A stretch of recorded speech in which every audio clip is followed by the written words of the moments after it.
এক সময় তাই আপনার এই রসুলের বাকর সামনে প্রচুর বেয়াদবি মূলক কথাবার্তা হইয়া গেছে এবং তারা এখন যে আকিদা লালন করে এরাও প্রচার করছে।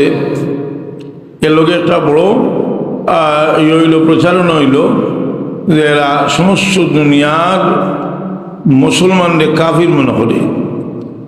যেমন আপনারা জানেন, আমি এদিন জানছি যে তারা সাধারণ মানুষের ধারণা যে ফিলিস্তিনের মুসলমানরা তারা সাহায্য করে না, এখানে তারা কয় যে এরা বেদাতি, এরা মুশরিক। তারা আফগানিস্তানের লড়াইয়ের সময় তারা কইছে অর্থাৎ তারা ইহুদি হলেও যেও বুঝাইছে বা তারা কম ভক্তির কারণে তারা এটা বুঝইল যে লোকা মদনী সাহেব কইরা साहिब मोहम्मद बिन अब्दुल वहाब नजदी इब्तिदाई तरवी सदी नजदी अरब से जाहिर हुआ और चूँकि ये ख्यालत बातिना और अकायद फासिदा रखता था, इसलिए उसने अहले सुन्नत वल जमात से कत्ल क़िताल किया। अहले सुन्नत वल जमात लोग जरा जुद्द से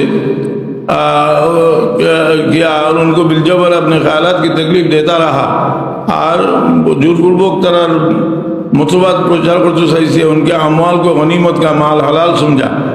मुसलमानों माल तारा हलाल गनीमत बनने से उनको कत्ल करने को बाइस स्वाब रहमत शुमार किया।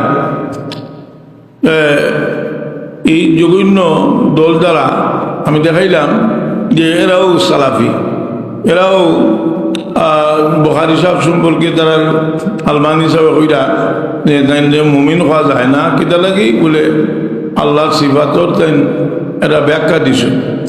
অথচ ব্যাখ্যা দেনে এলা শুধু ইমাম বুখারী সাহেব নাই, প্রয়োজন মতো সবে ব্যাখ্যা দিছে। ইলা আছে যেখানে ব্যাখ্যা না দিলে ভুল বুঝাবুঝি সৃষ্টি। এর কারণে তারা এর থেকে আমরা সতর্ক থাকা উচিত এবং আমরা আরো পড়াশোনা করা উচিত। দেখানো আমি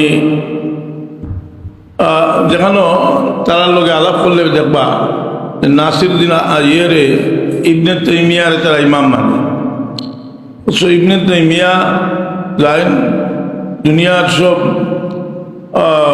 আহলে সুন্নাত ওয়াল জামাতের আকীদায় বিশ্বাসী হলে মুলহিদ হইতে।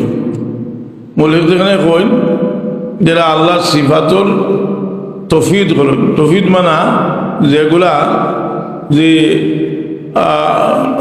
আমরা বুধগম্য নয়